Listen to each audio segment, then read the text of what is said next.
has you thinking, chicken. Get the famous bowl combo for just $640. Okay.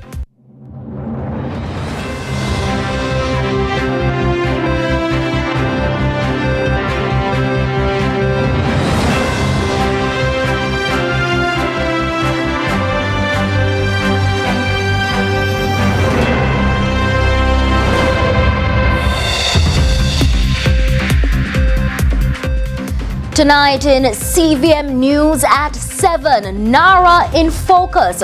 Opposition and civil society raise concern about proposed bill. Government on the defense. We have comprehensive coverage. Hold the board accountable. Commentator critical of NSWMA board as audit flags improper employment practices. And hunting the killer. St. James Police continue manhunt for trigger man in church killing. Later in Small Biz Big Dreams, drum roll, profiting from a passion for steel pan, the story of a female group. And we'll also have sports later on in the newscast.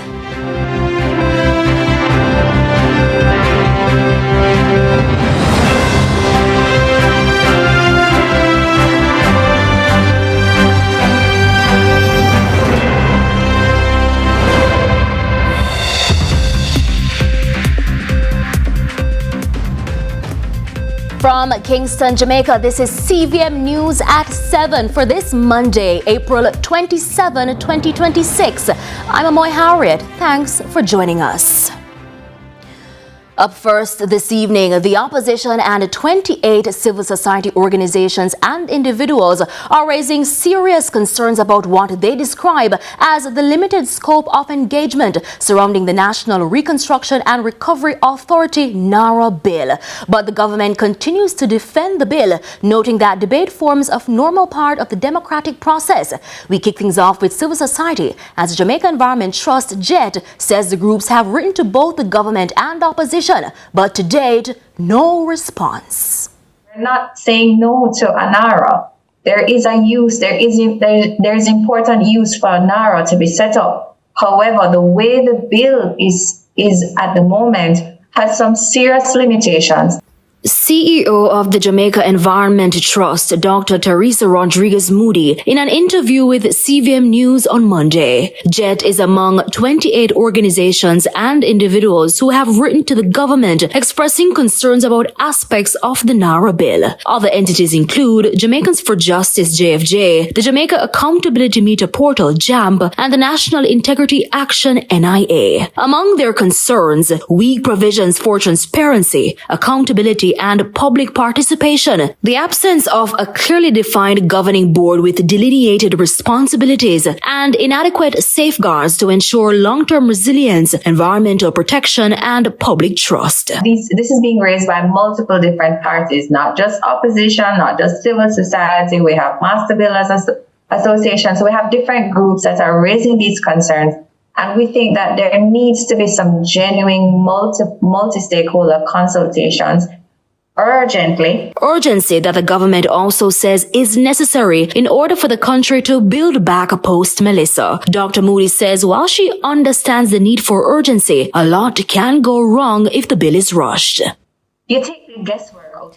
In the meantime, the People's National Party is calling for the NARRA bill to be assessed by a joint select committee before it is passed. More from Krystol Williams.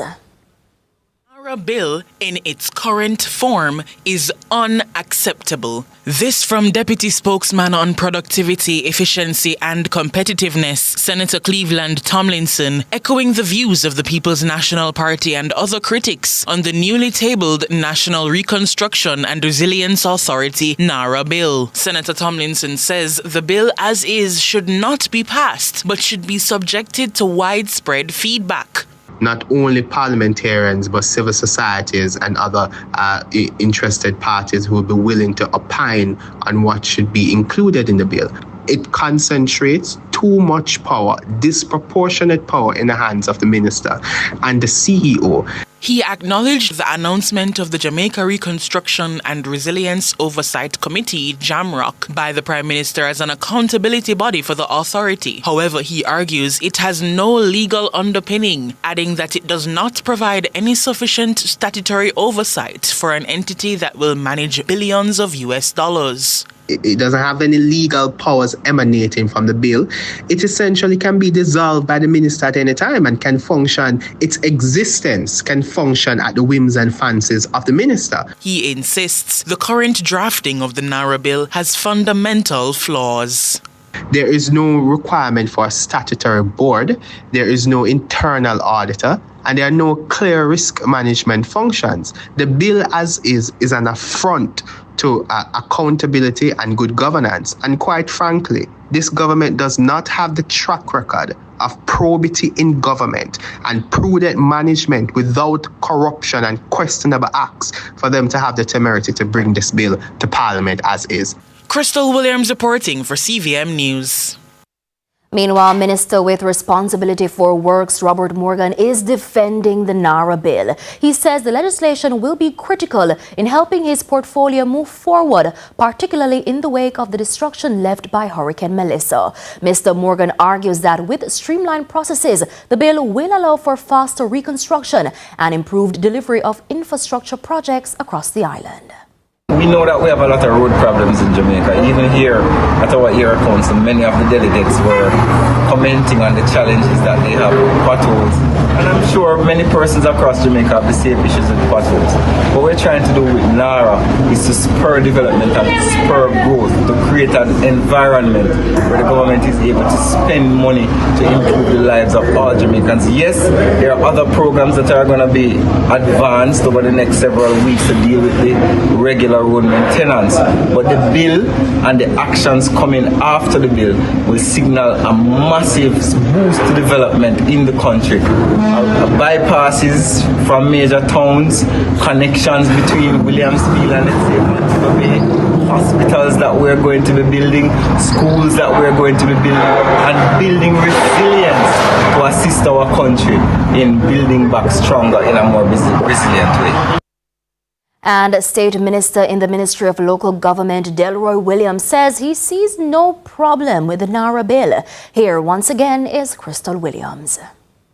Minister in the Ministry of Local Government, Delroy Williams, is defending the government's introduction of the National Reconstruction and Resilience Authority, NARRA, noting that it is set up to be responsible for cabinet-approved reconstruction and resilience projects.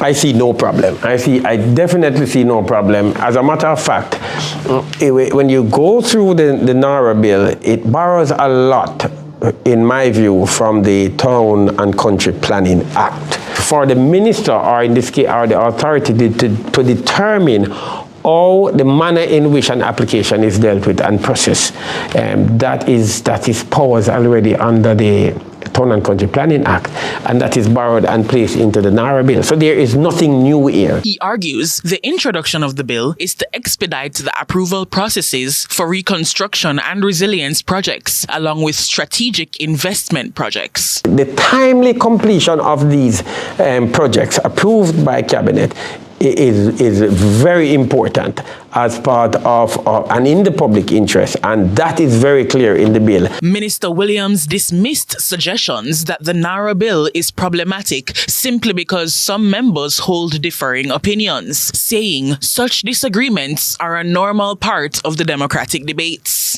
Not because we hold a view that is different from the view of that is prevailing means that the bill is problematic. It doesn't mean the bill is problematic. And I'm saying, as I look at the bill, I definitely see no problem with the bill.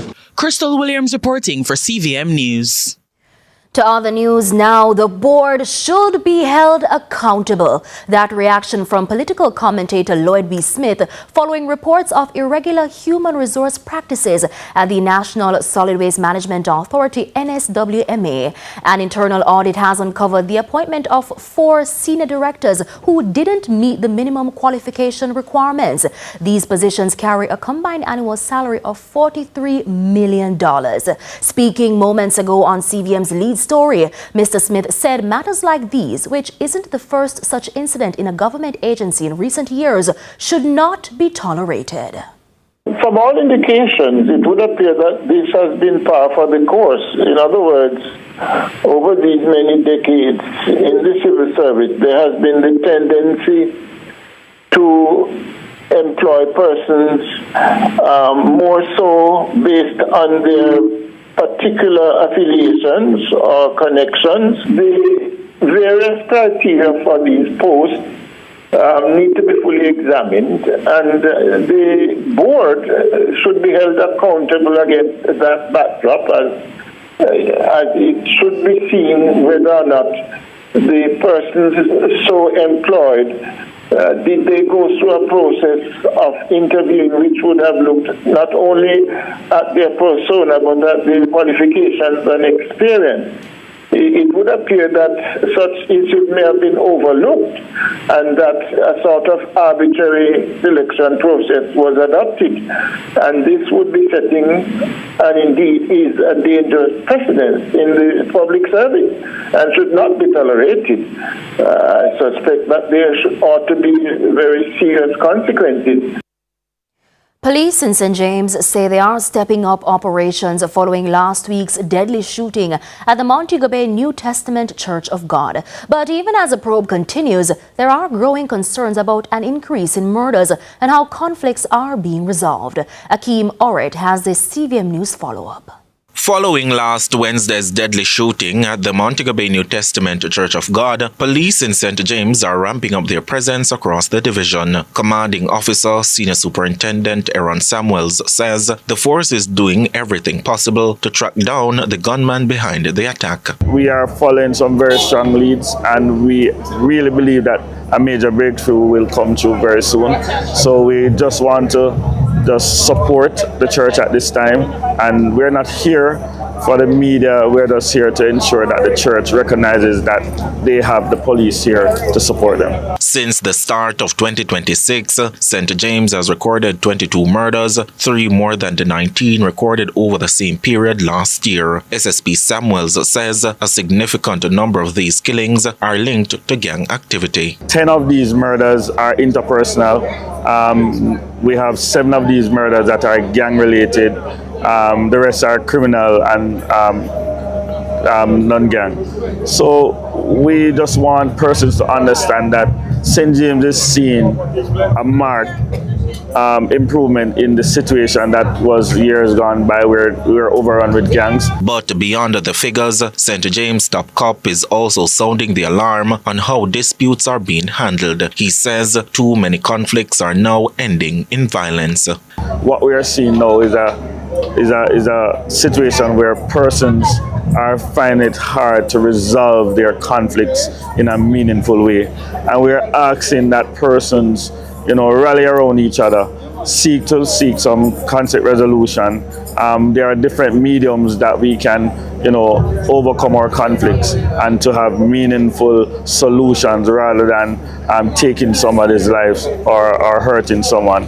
So at this time, we are very happy with the reductions that we have in gang-related murders, but we are very, very concerned with the increases in the interpersonal incidents, and we are asking that we pay some serious attention as a nation to interpersonal conflicts. Akeem Harriott for CVM News.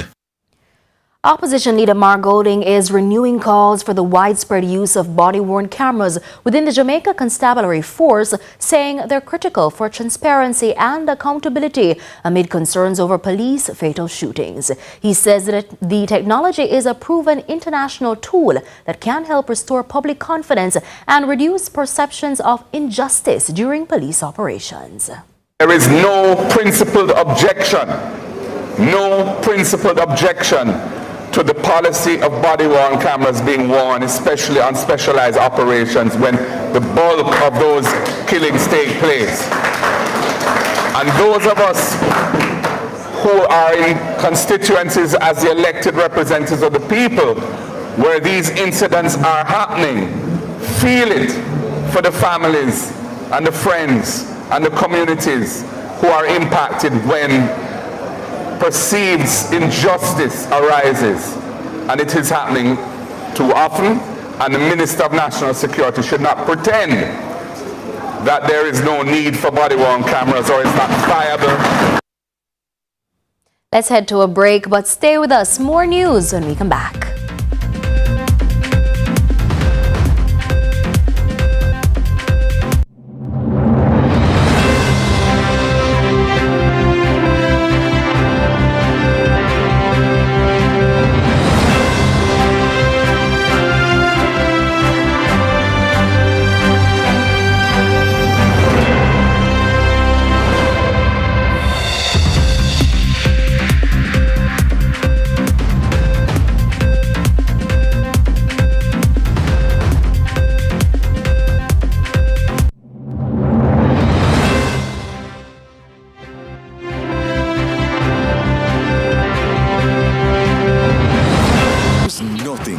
Jamaican greeting.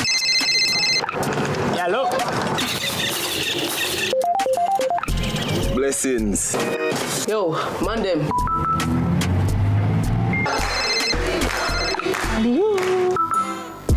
Father Mold Wagwan. Celebrating 25 years of connection. Every call, every click, every message, and every shared moment. Digicel, powered by you, connected by us. You see me?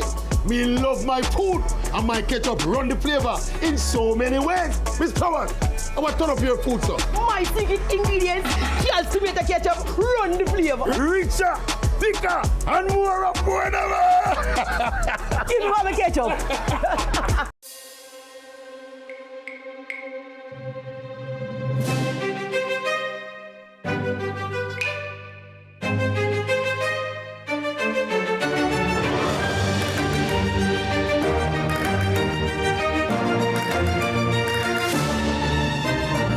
Finally said yes to onion rings. Now it's your turn to say yes to the onion ring zinger from KFC.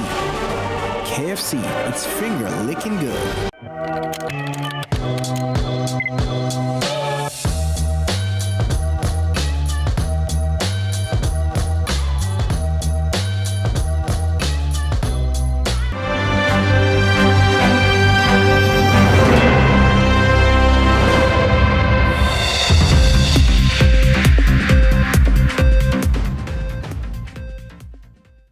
Welcome back to CVM News at 7. We are continuing the news. The Jamaica Teachers Association, JTA, has asked teachers to wear black on Tuesday ahead of the union's meeting with the Ministry of Finance, also on Tuesday to negotiate outstanding salary claims. President Mark Malava says the action is a sign of solidarity, while noting that the negotiations are not merely a fight for increase in pay, but an act of social justice, as the teachers are among the lowest paid in the Caribbean. We have indicated to the government that there are some deal breakers for us.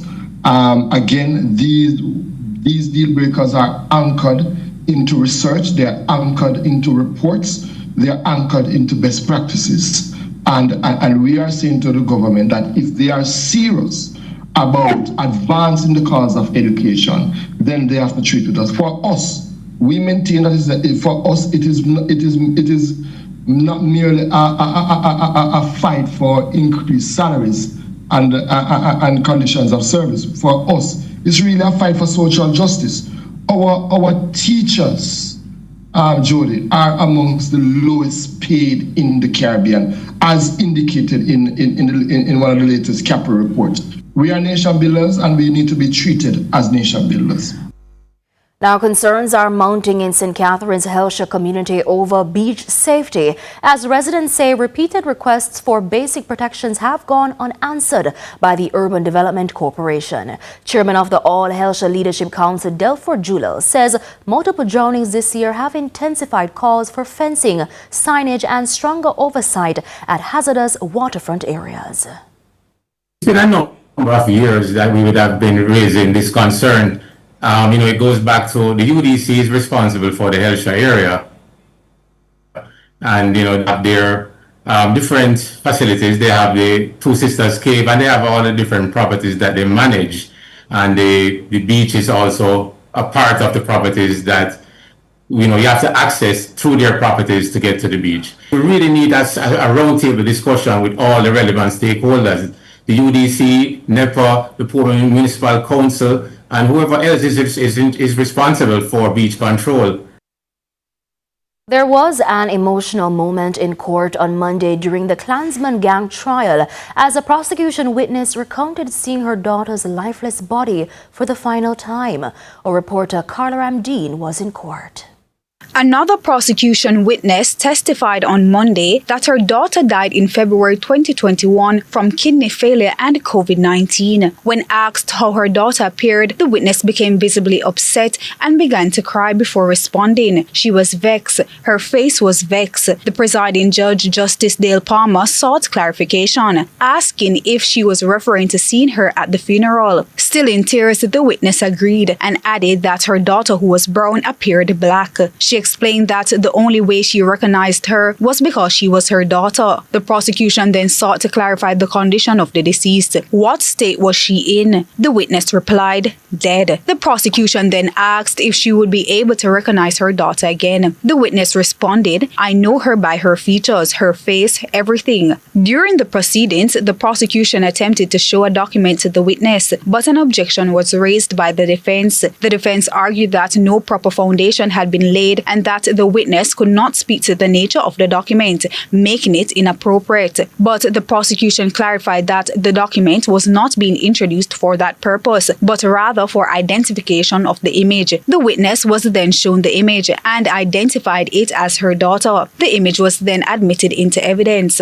Under cross-examination, the defense questioned the clarity of the document. The witness was asked whether the image was blurry. She agreed that it was. Would you agree that the facial features are not clear? The witness said yes, but not so blurry that I can't see. The prosecution raised concern about the manner in which the question was being asked, suggesting there was danger in its framing. But the defense pointed out that the witness had already agreed the image was blurry. The question was repeated after being given the go-ahead from the presiding judge.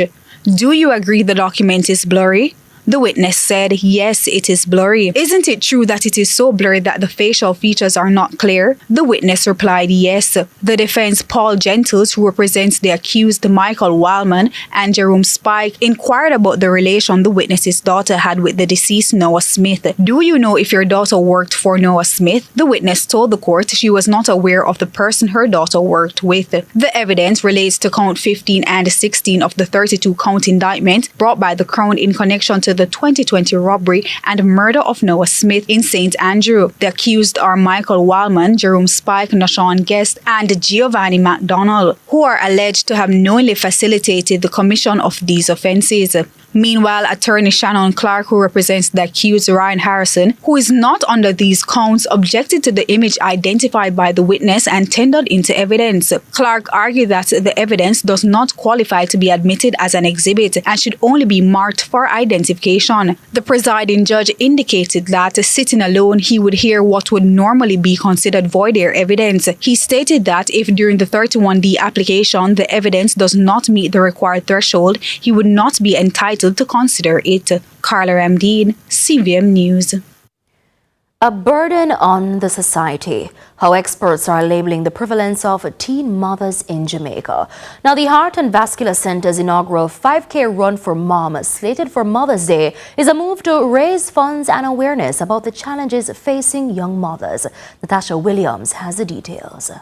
The Heart and Vascular Center will stage its inaugural 5K Run for Mom on Mother's Day, May 10. As a beneficiary of the initiative, the Women's Center of Jamaica Foundation has welcomed the support to help ease some of the challenges facing adolescent moms under the organization's care. Most of our young ladies are from the lower socioeconomic background, so we have girls coming from as far as St. Mary coming into our center in Highgate or Portland, and the biggest challenge we have, they are not able to afford bus fares. Additionally, Ms. Howell says mental health issues continue to be a major challenge for young mothers.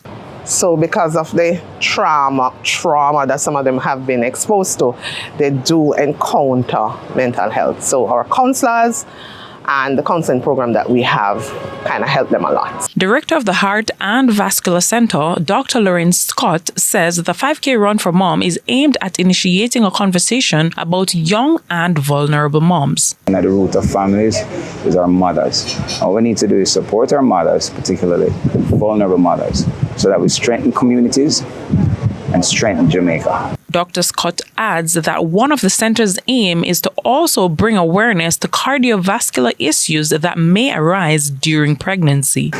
Teen moms carry a greater risk of it because of the younger age carries a greater maternal risk, as Dr. Garth McDonald had said in the presentation, carries a greater maternal risk and also a greater need for support of the vulnerability that comes in that stage of life, getting pregnant, especially for the first time. Speaking at the launch in Seaview Gardens recently, Senior Medical Officer at the Victoria Jubilee Hospital, Dr. Garth MacDonald, explained that while teenage pregnancy is decreasing, it continues to be a burden on the society. He stressed that the psychological and health risks associated with being a teenage mother need to be better addressed. First of many to come, and it goes to the inner city.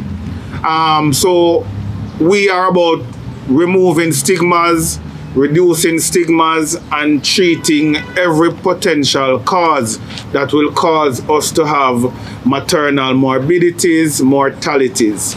And these impacts go on to the fetus. Natasha Williams, CVM News. Jamaica's push towards renewable energy and climate resilience is receiving renewed international backing, with Germany reaffirming its support for local environmental and energy transition projects. Kevin Black tells us more. Jamaica's push toward renewable energy and climate resilience is gaining continued international support. During a recent visit to Portland, German ambassador to Jamaica, Jan-Hendrik Thiel, underscored the importance of global cooperation in addressing climate change, highlighting Germany's backing of local environmental and energy transition projects. Germany is supporting this kind of changes around the world. We are, if not the biggest, one of the biggest donors in this field. In Jamaica, this project is one of 11 we support through the International Climate Initiative. All this kind of approaches which make our life more sustainable in the long term and with benefit through the improved environment to the whole world. A new solar energy system is now powering critical coral restoration work in the parish, helping to protect fragile reef ecosystems while reducing reliance on costly fuel. Marine Protected Areas Manager at the Alligator Head Foundation, Alex Simpson, says the initiative was driven by challenges faced in the aftermath of Hurricane Melissa. We do a lot of coral conservation work here, and what that means is that we have an ex-situ nursery, an in-lab nursery here on lab, where we grow corals from small sizes to more suitable sizes before we plant them back on the coral reef. Now, after Hurricane Melissa, as you might have imagined, there was a shutdown in electricity. We had to be using our land-based generator 16 hours a day, and out of that we really saw the need to install a solar panel system. In light of the challenges that occurred, Program Manager at the Foundation, Dr. Dexter Dean Cahoon, says additional safeguards are now in place to ensure continued operations. Some of the safeguards that are in place, we still are connected to GPS, so we're still connected to the grid as a backup supply, and in the event that we don't generate enough power. So in terms of our current programs, the big one now is assisted sexual reproduction, where we're basically propagating corals sexually. We've been able to do that successfully with one species so far, And we're trying to scale that up now with as many species as we can. Kevin Black reporting for CVM News.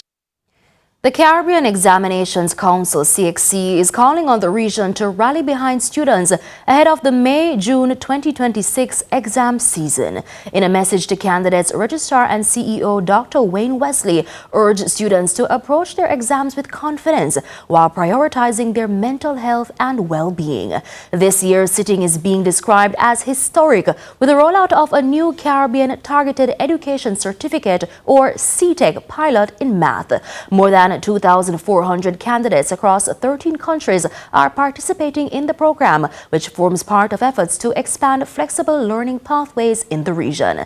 The examination period will include all major CXC offerings, including CSEC, CAPE, and CVQ. In the meantime, Dr. Wesley applauded the strength and dedication of Jamaica students and teachers in the aftermath of Hurricane Melissa. During this year's examination session, approximately 2,443 candidates from 13 member states will take part in the pilot of CTEC, the Caribbean Targeted Education Certificate Mathematics Module 1. These candidates will earn their CTEC microcredential as they progress towards their CSEC certification. This is the future of Caribbean education, taking shape right now. To you, the candidates, you have worked for this. Your teachers have prepared you. Your parents and guardians have supported you. Now it's your time to shine. I especially want to commend our candidates and teachers in Jamaica for their resilience in the wake of Hurricane Melissa.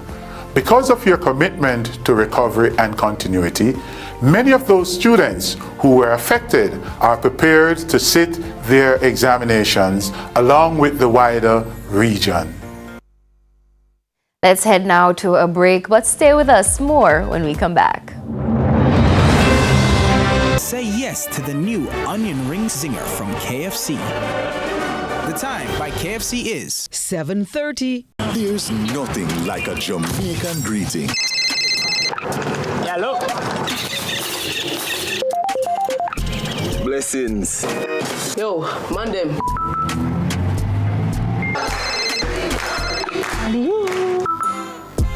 Father Mold Wagwan! Celebrating 25 years of connection.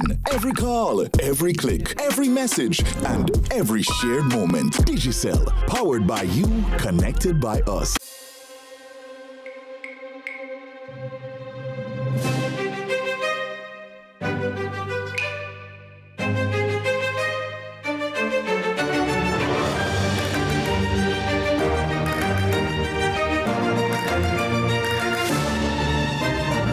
Finally said yes to onion rings.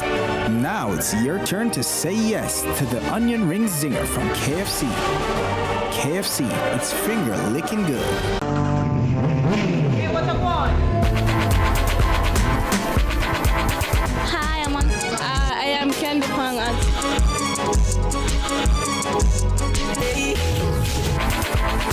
What a guan? What a guan? That a guan pa. What a guan? What a guan? What a guan? Mondays, Wednesdays, and Fridays at 8 a.m., 1:30 p.m., and 10 p.m. on CVM TV. That's a guan pa. What a guan? Brought to you by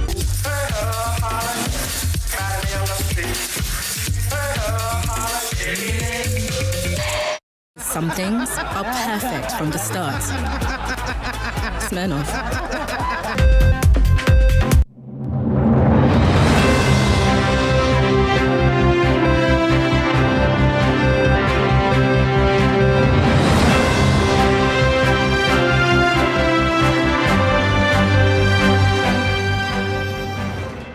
Welcome back. In this week's edition of Small Biz Big Dreams, our reporter Kevin Black takes us into the world of a group of young men turning their passion for steel pan into a growing business.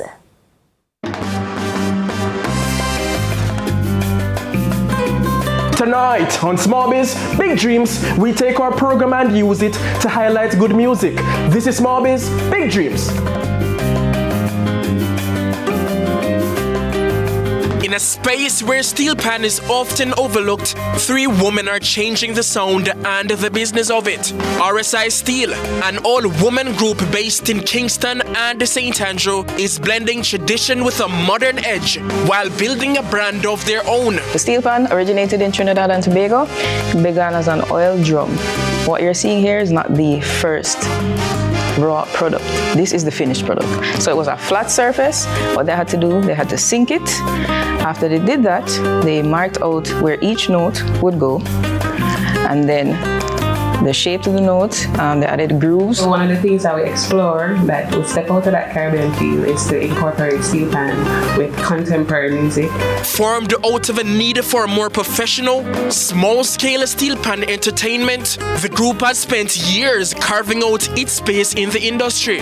But they say a major part of their mission is education, helping people understand the instrument and the skill behind it. Our live performances could include either steel pans, so steel pan chair is our most popular one. We also have packages for steel pan duo as soloist. We also have a live band, so RSI Massive. So we have a steel pan, vocalist, percussionist, guitarist, drummer. Anything you think of, we can source it. Build a band, basically. We also, all of us are educators, professionally trained educators. So we also offer classes. They start at $5,000 Jamaican. Starting price, people. And then we also are available for studio recording. So if you want pan on your track, we're able to play on your track. Speaking of playing on a track,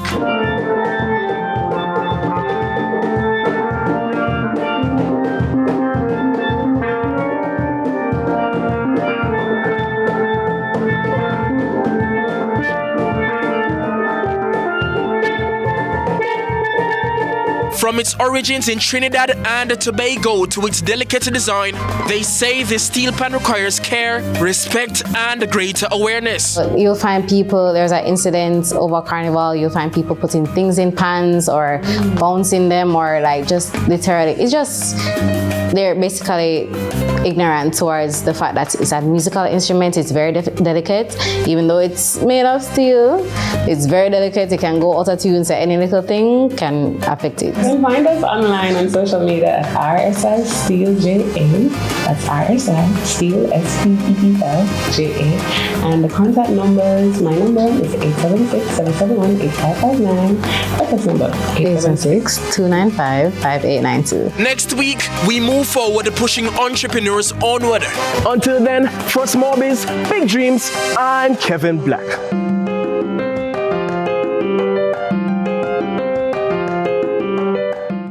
And it's now time for regional and international news with Marshall Hazley.